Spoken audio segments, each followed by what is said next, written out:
என் அன்பு சகோதரர் மற்றும் எல்லா செல்வராஜ் அண்ணன், ஜஸ்டின் அண்ணன் எல்லாரும் இணைந்து திருநெல்வேலி, கன்னியாகுமரி, நாகர்கோயில் இப்படி பல இடங்களுக்கு வயலின் ஒரு 20-30 வயலினாக கடந்து சென்று ஒரு ஃப்ரெண்ட்ஸ் ஒன்றாக இணைந்து கடந்து சென்று ஆண்டோடைய பாடல்களை நல்ல இசை மூலமாக வயலின் மூலமாகவும் மற்றும் செய்திகள் அருமையான ஜெகதீஷ் ஐயா 25 வருஷத்துக்கு முன்னால் செய்தி கூட எனக்கு ஞாபகத்து இருக்கு. கன்னியாகுமரியில் பேசின ஒரு சூப்பர் மெசேஜ் இன்னும் ஞாபகத்துக்கு இருக்கு. கடந்த நாளில் அவங்களுடைய கிளட்ச் ரிட்டீட்டில் கூட சொன்னேன். கிளட்ச் ரிட்டீட்டில் சொன்னேன் அவரை அந்த செய்தியை. அந்தளவுக்கு ஒரு சிறப்பான மனிதர் அவரும் இருக்காங்க. அப்படி நாங்கள் கடந்து சென்று ஆண்டுடைய ஊழியத்தை நிறைவேற்றியிருக்கோம். அதனால் என்னுடைய பிள்ளைகள் ஆக்னஸ் பிளஸ்ஸி, ஆல்ரின் நல்ல வயலின் போடுற பிள்ளை, அங்கிளை மறக்க முடியாது, ஜோஸ்வா, ஜூசின் இவங்கெல்லாம் நல்ல வயலின் போட சொல்வதற்கு முயற்சி எடுத்து ஜஸ்டின் அண்ணன், செல்வராஜ் அண்ணன், அருமையான ஹென்றி அங்கிள் அவருடைய ஒரு துணைவியார் மறக்க முடியாது. இந்த நாளில் ஹென்றி அங்கிளை நினைக்கிறேன். ஒரு சிறப்பானவர். ஒருவேளை ஹென்றி அங்கிள் இருந்தால் இன்றைக்கி என்னுடைய 6 பேர பிள்ளைகள் ப்ளஸ் எங்கள் அண்ணனுடைய 2 பேர் இருந்தாங்க. எல்லாருமே நல்ல வயலின் போடுவாங்க. அவங்க 2 பேரும் கீபோர்டு போடுறவங்க. என்னுடைய 2வது அண்ணன் டாக்டர் ஜெய்சிங் ஐயா, அவருடைய கடந்த நாட்களில் திருநெல்வேலி திருமணத்துடைய ரே செக்ரட்டரி, என்னுடைய பிரதர். அவருடைய 2வது மகளுடைய பிள்ளைகள். அவங்க அம்மா ஒரு நல்ல சிறந்த பாடகி. ஜெகதீஷ் ஐயாவை போல் அருமையாக கீர்த்தனை, பாமாலை, பெர்க்மான்ஸ் பாட்டு புக்கு எடுக்காமே பாடுவாள். பார்க்காமே அத்தனை பாட்டும் மியூசிக் போட்டு பாடுவாள். அந்த அளவுக்கு தாளந்த ஆண்டவர்கள் கொடுத்துருக்கிறார். அது அவளுடைய பிளட்லேயே இருக்காது. அதே மாதிரி அவருடைய பிள்ளைகளும் ஹென்றி அங்கிள் இருந்தால் இந்த பிள்ளைகள்லாம் இன்னும் நல்ல வயலினில் முன்னேறி இருப்பாங்க. அப்படிப்பட்ட ஹென்றி அங்கிள் அவரும் நல்ல போராட்டத்தை போராடி விசுவாசத்தை காத்துக்கொண்டு நீதியின் கிடம் எனக்கு வைக்கும்போது ஓட்டத்தை முடிச்சிட்டார். அவர் இருக்கிறவரை நன்மையான காரியங்களை செய்தார். அவரை நினைவு கூறுவதில் நான் பெருமைப்படுகிறேன். அப்படிப்பட்ட அதோடு பிரைன்ஸ் இன் கிரைஸ்ட்னு அந்த கொயர் இன்னைக்கு அன்பு அண்ணன் பிரைட் எஜுகேஷன் ட்ரஸ்ட், ஒளி பிரைட்டாக இருங்க, வெளிச்சமாக இருங்க, இந்த எஜுகேஷன் ட்ரஸ்ட் இன்றைக்கி மியூசிக் பகுதியில் சிறப்பாக பணி செய்து கொண்டிருக்காங்க. ஒவ்வொரு வருஷமும் டிசம்பர் மாதம் தொடர்ச்சியாக இந்த நிகழ்வை நடத்தி கொண்டிருக்காங்க. அவர்களையும் அவர்கள் குடும்பங்களையும் வாழ்த்துகிறேன். 2 பிள்ளைகள், ஜோஷ்வா, அவருடைய அன்பு மகள் ஜெனிஃபர், அவளை வாழ்த்துகிறேன். இந்த நாளில் கூட மீண்டுமாய் உங்கள் யாவருக்கும் என்னுடைய கிறிஸ்மஸ் வாழ்த்துக்களை தெரிவித்துக் கொள்கிறேன். கிறிஸ்மஸ் வந்தாலே சந்தோஷம், ரொம்ப சந்தோஷம். என்ன சந்தோஷம்னா, மனுஷனுக்கு எப்போயுமே ஒரு கவலை. என்ன கவலைன்னா, ஒரு டீ கடைக்காரர் காலையில் 4 மணிக்கு டீ அடிக்க ஆரம்பித்தார். இப்போ டீ கடை ரொம்ப famous. Tea boy, Sai king, இப்படி நிறைய டீ கடை இருக்குது. சாய் கிங்கில் 15 ரூபா டீ, மசாலா டீ ரொம்ப சூப்பராக இருக்கும். மெட்ரோவில் போனீங்கன்னா 30 ரூபா, ஏர்போர்ட்டில் போனால் 150 ரூபா அந்த டீ. அதே டீ தான் 15 ரூபாய்க்கு கீழ்ப்பாக்கத்தில் சாய் கிங்கில் கொடுக்குறாங்க. அதே மாதிரி ஒரு மசாலா டீ. அதே மாதிரி டீ பாய் 10 ரூபா தான் டீ. ரொம்ப வித்தியாசமாக டம் டீ. கடந்த நாட்கள் நேற்று எம்எம்டிஏ ஒரு ப்ரோக்ராம் போயிருந்தேன். எம்எம்டிஏக்கு அங்கே ஒரு சாப்பிட்டேன். அப்படி ஒரு டீ கடைக்கார காலையிலேருந்து நல்ல டீ போடுறவர். ரொம்ப கஷ்டமாக காலைல 3 மணிக்கு ஆரம்பித்தார். 8 மணி ஆகிட்டு ரொம்ப கஷ்டமாக இருக்குன்னு எதிரில் ஒரு மெடிக்கல் ஸ்டோருக்கு போய் தலைவலிக்குதுப்பா ஒரு மாத்திரை கொடுனார். அங்கே ஒரு பொண்ணு இருந்தாள், அங்கே ஒரு பாப்பா இருந்தாள். அந்த பாப்பாட்ட போய் மெடிக்கலில் மாத்திரை கேட்டார். அந்த பாப்பாட்ட கேட்டு உங்கள் ஓனர் எங்கன்னு கேட்டால் அந்த பாப்பா சொன்னால் எங்கள் ஓனருக்கு ரொம்ப தலைவலிக்கிறேன், டீ குடிக்க போயிருக்காருன்னு. டீ கடைக்கார தலைவலிக்குன்னு மெடிக்கல் ஸ்டோருக்கு வந்திருக்காரு. மெடிக்கல் ஸ்டோர் தலைவலிக்கிறேன், டீ குடிக்க போயிருக்காரு. இதுதான் மனித வாழ்க்கை. மனிதன் அமைதியை தேடி ஏதாவது ஒரு வழியில் ஓடிக்கொண்டே இருக்கிறான். அங்கே விடுதலை கிடைக்குமா, இங்கே விடுதலை கிடைக்குமா? சுவிஸில் போனீங்கன்னா ஒண்டர்லேண்டுன்னு ஒன்று இருக்குது. அவங்க போட்டிருக்காங்க 2000 அடி கடல் மட்டத்துக்கு மேலே 2000 அடி உங்களை கொண்டு போய் உலகத்தின் கவலையெல்லாம் மறக்க வைக்கிறோம் என்று சொல்கிறாங்க. இந்த உலகத்தின் கவலையெல்லாம் நாங்கள் உங்களை மறக்க வைக்கிறோம் என்று அவங்க சொல்கிறாங்க. ஒருவேளை மேலே போகிறப்ப ரொம்ப பயமாக இருக்குது. அப்போ நம்மளே மறந்து என்ன பண்ண போகிறோம், கீழே விழ போகிறோமான்னு நினைக்கிறோம். ஆனால் கீழே வந்தோடனே அந்த கவலை திரும்ப வந்துடுது. இதை தான் இன்றைக்கி இருக்க சீரியல்ஸ். டிவியில் சீரியலும் சரி, நாடகமும் சரி, சினிமாக்களும் சரி. ஆனால் எந்த கவலையும் மனிதனை மாற்றுவதில்லை. இயேசுவின் ஒரு இரட்சகர் தன் வாழ்வை கொடுப்பது மூலம், வாழ்வை நமக்கு அவர் கொடுப்பது மூலம், அந்த மீட்பை கொடுப்பதில் அந்த நம்முடைய கவலைகளை மறப்பதற்காக இந்த உலகத்துக்கு வந்தார். அதான் மத்தேயு 11:28 சொல்றார், வருத்தப்பட்டு பார சுமக்கிறவர்களே. யாரெல்லாம் நீங்க வருத்தமா வேதனையோடு இருக்கீங்க, நீங்க என்னிடத்தில் வாருங்கள், நான் உங்களுக்கு இளைப்பாறுதல் தருவேன். கவலைப்படாதே, திகையாதே, நான் உன் தேவன் என்று சொல்கிறார்.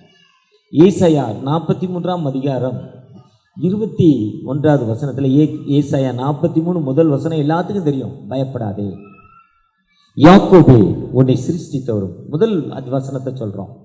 5வது வசனத்தில் சொல்றப்போ, நீ தயப்ப, நான் உன்னோடு இருக்கிறேன், தண்ணீர்களை கடக்கிறப்ப நான் உன்னோடு இருக்கிறேன், பயப்படாதேன்னு சொல்றார். அந்த 21லேருந்து வாசிக்கிறப்போ ரொம்ப விதி, இந்த ஜனத்தை எனக்கென்று ஏற்படுத்தேன், இவர்களின் துதியை சொல்லி வருவார்கள். ஆனால் இந்த இவங்க கஷ்டத்தில் இருக்காங்க. நானே உன் மீறுதலுக்காக 25வது வசனத்தை சொல்றார், நானே உன் மீறுதலுக்காக என் நிமித்தமாய் குலைத்து போடுகிறேன், உன் பாவங்களை நினையாமலும் இருப்பேன் என்று 25ல் சொல்றார். 24 நீ எனக்கு பணங்களால் வந்த பட்டயத்தை கொடுத்தாலும் இல்லை, நான் உனக்கு வாழ்வு கொடுப்பேன்னு சொல்றான் ஆண்டவர். இயேசு இந்த உலகத்திற்கு வந்த நோக்கமே மனிதனுக்கு வாழ்வு கொடுப்பதற்கு. அதுதான் இன்னைக்கு தெனிந்த திருச்சியுடைய தலைப்பு. லூக்கா 1ஆம் அதிகாரம் 57லேருந்து 60 வசனங்களில் சொல்றப்போ, நீ எந்த ரட்சிப்பை கொடுப்பதற்காக, மீட்பை கொடுப்பதற்காக, வாழ்வு கொடுப்பதற்காக இயேசு உலகத்திற்கு வந்தார். இயேசு ஒரு மதத்தை ஸ்தாபிப்பதற்கு வரல, தனக்குன்னு ஒரு கூட்டத்தை ஏற்படுத்துவதற்கு வரல, தனக்கு பின்னால் ஒரு பெரிய கூட்டம் இருக்குன்னு வரல. இயேசு கிறிஸ்து காலங்களில் திருச்சபை ஏற்படுத்தி அதில் மெம்பர்ஷிப் போட்டு அவர் ஒரு ட்ரஸ்ட்டு ஆரம்பித்து அந்த ட்ரஸ்ட்டுக்கு அவர் ஃபவுண்டர் அண்ட் பிரசிடெண்ட்டை போட்டு அப்படி சொல்வதற்கு வரல. மனிதனுக்கு வாழ்வை கொடுப்பதற்காக, தன் ஜீவனை கொடுப்பதற்காக, மனிதனை மீட்டுக் கொள்வதற்காக இந்த உலகத்திற்கு வந்தார். ஒருவேளை இயேசு உலகத்திற்கு வந்த நோக்கம் வாழ்வு கொடுப்பது தான். அதுதான் இன்னைக்கு கலாச்சாரம். இன்னைக்கு இப்படிப்பட்ட எக்கனாமிக்கல் கேரல் சர்வீஸ் பாடல்கள் மூலம் நம்முடைய கவலைகளை மறைக்கிறோம். அந்த பாடல்களை நினைத்து பார்க்கிற லட்சத்தில் ஒருத்தர் மீட்பு பெறுகிறான், வியாதியிலிருந்து விடுதலை பெறுகிறான். அப்படிப்பட்ட வாழ்வு கொடுப்பதற்கு தான் இயேசு கிறிஸ்து உலகத்திற்கு வந்தார். இயேசு ஒரு மதத்தை ஸ்தாபிப்பதற்கு அல்ல. ஒருவேளை நீங்கள் நானும் ஆண்டவரை நோக்கி பார்க்கிறப்போ, அந்த இயேசுவை நோக்கி பார்க்கிறப்போ, அக்கிரமங்களினாலும் பாவங்களாலும் மரித்த நம்மை உயிர்ப்பிப்பதற்காக, விடுதலை கொடுப்பதற்காக இயேசு இந்த உலகத்திற்கு வந்தார். இயேசு உலகத்திற்கு அவர் அனுப்புறது கொட்டும் ஒரு அமைதியை கொடுப்பதற்காக. இந்த மக்கள் மத்தியில் அமைதி இல்லை. இவன் இங்கே தலைவலிக்குன்னு அங்கே போகிறான், அங்கே தலைவலிக்குன்னு அங்கே போகிறான், இங்கே கஷ்டம்னு அங்கே போகிறான். எங்கே கஷ்டப்பட்டாலும் அவன் வேதனை அவனோடு இருக்கு. ஆனால் இயேசுங்கிற ஒருத்தரை பார்க்கிறப்போ அவர் சமாதானத்தை கொடுப்பதற்காக, ஒரு அமைதியின் அரசராக ஏசாயா 9:6 ஒரு அமைதியை கொடுப்பதற்காக அந்த உலகத்திற்கு வந்தார். அந்த ஆண்டவரை நோக்கி பார்க்கிறப்போ அந்த ஆண்டவர் நல்ல வாழ்வை கொடுக்கும் ஆண்டவர், அந்த ஆண்டவர் நல்ல விடுதலை கொடுக்கும் ஆண்டவர். அதுதான் மார்க் 5ஆம் அதிகாரத்தில் அந்த பெண் 12 வருடம் உதர ஊரல், கைவிடப்பட்ட நிலைமை, மருத்துவர்களால் கைவிடப்பட்ட நிலைமை, பணங்கள் எல்லாம் செலவழிஞ்சிருச்சு. ஒரு 35 வயசு இருக்கணும் அந்த பொண்ணுக்கு, என்னுடைய கணிப்பு, மரித்து போகக்கூடிய நிலைமை. ஆனால் அந்த அம்மாவுடைய ஃபெய்த்து இயேசுவை நோக்கி வந்து விசுவாசத்தோடு தொட்டாங்க. அப்போ இயேசு, நீ 40 நாள் பாஸ்டிங் இருந்த, நீ ஒரு சர்ச்சில் மெம்பராக இருந்த, ஞானஸ்தானம் வாங்கிட்ட, நீ இவ்வளோ காணிக்க கொடுத்த, உனக்கு சுகம் தரேன்னு அங்கே சொல்லவே இல்லை. அங்கே சொன்ன டாட்டர் யுவர் ஃபெய்த் ஹீலிங் உன்னார், மகளே உன் விசுவாசம் நீ ரட்சித்ததுனார். மத்தேயு 15ஆம் அதிகாரத்தில் கானானிய பெண், ஒதுக்கப்பட்ட பெண், நம்முடைய ஆண்டவர் தள்ளி போட்ட ஒரு ஜாதி, கானானிய ஜாதி. ஆனால் அந்த ஜாதியிலிருந்து ஒரு பெண் தன் மகளுக்காக, தாவீதின் குமாரனே, son of David please help me, எனக்கு இறங்குங்க என்று அழைத்த பொழுது அங்கே சொல்றாரு, உமன் ஒரு ஃபெய்த்ஃபுல்லி, உன் பெண்ணே உன் விசுவாசம் உன் மகளுக்கு வாழ்வு கிடைச்சதுனாரு. ஒருவேளை அந்த ரட்சிப்பை கொடுப்பதற்கு தான். அதுதான் லூக்கா 1:78 அந்தகாரத்திலும் மரணத்தில் இருக்கும் மக்களுக்கு விடுதலை கொடுப்பதற்காக இயேசு உலகத்திற்கு வந்தார். நம்முடைய பாவங்களை ஏற்றுக்கொண்டு, நம்முடைய வியாதியை ஏற்றுக்கொண்டு விடுதலை கொடுப்பதற்காக வந்தார். நீங்கள் என்ன கஷ்டம், என்ன வேதனை இருந்தாலும் ஒருவேளை டாக்டர் டிஜிஎஸ் தினகரன் மீட்டிங் போனாலும் சரி, மோன்சி லாசரஸ் மீட்டிங் போனாலும் சரி, பென்னிகின் மீட்டிங்கு போனாலும் சரி, இல்லை பிலிகிராம் மீட்டிங் போனாலும் சரி, பல லட்சம் பேர் போவாங்க. எல்லாரும் விடுதலைப்படல. யார் விசுவாசத்தோடு ஜெபித்தாங்களோ அந்த மக்களுக்கு தான் விடுதலை. அது பென்னிகின் மீட்டிங் தான் போகணுங்கிறது இல்லை, மோனண்ணே மீட்டிங் தான் போகணுன்னு இல்லை, அது சிஎஸ்ஐ சர்ச்சுக்கு தான் போகணும் இல்லை, லுத்ரன் சர்ச்சுக்கு தான் போகணும் இல்லை, ஏசிஐ சர்ச்சுக்கு தான் போகணும் இல்லை, ஏசிஐ சர்ச்சு எந்த சர்ச்சுக்கும் இல்லை, டாக்டர் ஏஜி சர்ச்சுக்கு தான் போகணும் இல்லை. யாருனாலும் விசுவாசத்தோடு இன்னைக்கு, அதாவது நம்பிக்கையோடு ஆண்டவரை நோக்கி பார்க்கிறப்போ அந்த ஆண்டவர் விடுதலை கொடுக்க ஒரு உயிருள்ள ஆண்டவர், அந்த ஆண்டவர் வாழ்வு கொடுக்கும் ஆண்டவர். அந்த ஆண்டவர்கிட்ட இங்க இருக்கிற ஒரு 100-150 பேர் இருக்கோம். யார் விசுவாசத்தோடு அவரை பார்க்கிறோமோ அந்த மக்களுக்கு விடுதலை கொடுப்பார். இப்பவே ரைட் நவ், இப்பொழுது, நாளைக்கு இல்லை, இப்பொழுது அவரை நோக்கி அழைக்கிறப்போ உங்களுக்காக இந்த பாசு ஜெபிப்பாங்க. அந்தந்த ஸ்தல போதர்கள் மக்களுக்காக ஜெபிச்சுட்டு உள்ள வருவாங்க. ஆனால் விசுவாசத்தோடு நோக்கி அழைக்கிறப்போ அதுதான் அழகா. அதாவது ஸ்மித் சொல்கிறப்போ ஸ்விஸில் ஒரு மீட்டிங் நடத்த போனாராம். அரசாங்கம் சொல்லிச்சான், நீ யார் தலையிலையும் கை வைக்கக்கூடாது, ஜெபம் பண்ண. ஏன்னா அங்கே இருக்க மருத்துவமனைகள்லாம் ஒன்றாக செடி டாக்டர்லாம் ஒன்றா சேர்ந்து சொன்னாங்களாம், ஸ்மித் யார் தலையில் கை வைக்கிறா உங்களுக்கு ஹீலிங் ஆகிடும், ஹாஸ்பிட்டலில் வேலை இல்லாமல் ஆகிடும், நாங்கள் ஹாஸ்பிட்டலை மூடிடுவோன்னு ரொம்ப எதிர்ப்பு வந்துச்சான். அதனால் மீட்டிங் நடத்திக்கோ, பெர்மிஷன் தரோம், ஆனால் யார் தலையில் என்ன பண்ணக்கூடாது, மீட்டிங் கிடைச்சதே பெரிய காரியம், யார் தலையிலையும் கை வைக்கக்கூடாதுன்னு ரொம்ப கஷ்டமாயிட்டாராம். ஜெபம் பண்ணாராம், நீ போப்பா, நான் வேலை செய்கிறேன், நீ போப்பா, நல்ல உயிர் உள்ள கத்தா, நீ ஏன் கவலைப்படுற, என்னால் கவலைப்படுறதால ஒரு முழத்தை கூட்ட முடியுமா, ஒரு முழத்தை ஒன்றும் இல்லை, நீ ஒன்றும் இல்லை, நான் இப்போ. அவருக்கு அந்த க்ளோசிங் ப்ரேயர் டைம் வர டைமில் சொன்னாராம், கடவுள் அவரோட பேசினாராம், யாருக்கெல்லாம் பிரச்சனை எழுந்து நில்லுன்னாராம். ஒரு அம்மா எழுந்து நின்னதில்லை, ஒரு பெரிய கல்லை கீழே தூக்கி போட்டு உயரமாக வச்சு நின்றுச்சான். உயரமாக நின்றுச்சு, அந்த அம்மா தலையிலே அந்த அம்மா கை வச்சு ஜெபம் பண்ணிச்சான். இன்றைக்கி நிறையா பெண்டிகா சர்ச்சில் அந்த பாஸ்ட் இன்றைக்கி நிறைய பேர் தலையில் கை வச்சு சொல்லணும். கடைசியில் அந்த ஆசீர்வாதம் சொல்கிறப்போ சரி, இல்லை என் ஆத்மாவே கர்த்தரை சொல்கிறேன்னு சொல்லி, இல்லை பரமணி ஜெபம் ஒரு சில சர்ச்சு பெண்டிகா சர்ச்சில் சொல்கிறப்போ எல்லோரும் இந்த ஒரு சில சர்ச்சில் நான் பார்த்துருக்கேன் நேரடியாக. ஏன்னா மெயின்லைன் சர்ச்சு பெண்டிகா சர்ச்சோட நெருங்கிய தொடர பிறகு எனக்கும் அசோக் ஐயா இருக்கும். அவரும் ஒரு கூட்டத்தை வச்சுருக்கார் பெண்டிகா சர்ச்சோட. அந்த ஐயா ஒயிட் அண்ட் ஒயிட் போட்டிருக்காங்க, இவ்வளோ மாதிரி ஆள் அவரும் ஒரு கூட்டத்தை வச்சுருக்காரு. நாங்களும் இந்த இவர் ஒரு பெண்டிகா சர்ச்சுக்கார். இந்த பக்கம் ஜெகதீஷ் ஐயா டிஎல்சியோடைய பிளட், அது டிஎல்சி தவிர வேறு எங்கேயும் இப்போ நான் பார்த்ததில்லை. ஆனால் அப்படி பல கஷ்டங்கள் இருக்குமோ அப்படி ஜெபிக்கிறப்போ அந்த தாய் அந்த கூட்டத்தில் சுவிஸில் 1800 சில்லறையில் நடந்த உண்மை சம்பவம். அந்த அம்மாவுக்கு இந்த கேன்சர் சரியாச்சாங்க.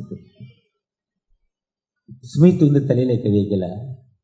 இப்போ சவுந்தரபாண்டியனோ ஜெகதீஷ் ஐயாவோ அசோக் ஐயாவோ அன்பான பாஸ்டரோ இல்லை ஜஸ்டின் அண்ணா கை வச்சு விடுதலை கிடைக்காது. நீங்கள் விசுவாசத்தோடு பார்க்குறப்போ அந்த விடுதலை உங்களுக்கு கொடுக்கும் உயிருள்ள ஆண்டவர். அந்த ஆண்டவரை நோக்கி பார்ப்போமா, நிச்சயமாக ஒரு விடுதலை கொடுக்க ஒரு உயிருள்ள ஆண்டவர். அவரை நோக்கி பார்ப்போமா. யாக்கோபை போல் போகும் பாதையில் பொழுது பட்டு ராவிருளில் வந்து மூடிட தூக்கத்தாலாம் கல்லில் சாய்ந்து தூங்கினாலும் கனாவில் நோக்கியும்மை கீர்த்தி செய்வேன் வாக்கடங்கா வல்ல நாதா தேவனே நான் உமதண்டையில் ஏனோ நெருங்கி சேர்வதேய நாவல் பூமியில் இன்னும் நெருங்கி சேர்வதேய ஆவல் பூமியில். அன்பின் தகப்பனே, வந்திருக்கிற என் அன்பு சகோதர சகோதரிகளும் ஒரு கரத்தில் தருகிறோம். தன்னுடைய பிரச்சனைகளை சொல்லி விசுவாசத்தோடு உண்மை பார்க்கிற அன்பு பிள்ளைகள் மத்தியில் உம்முடைய வல்லமை இறங்கட்டும் தகப்பனே. கண்ணீரோடு இஸ்ரேல் மக்கள் செங்கடலை தாண்டி செங்கடலை விட்டு வெளியேறப்ப ஆண்டவர் வெற்றி சிறந்தார் என்ற ஒரு பாட்டை பாடினாங்கப்பா.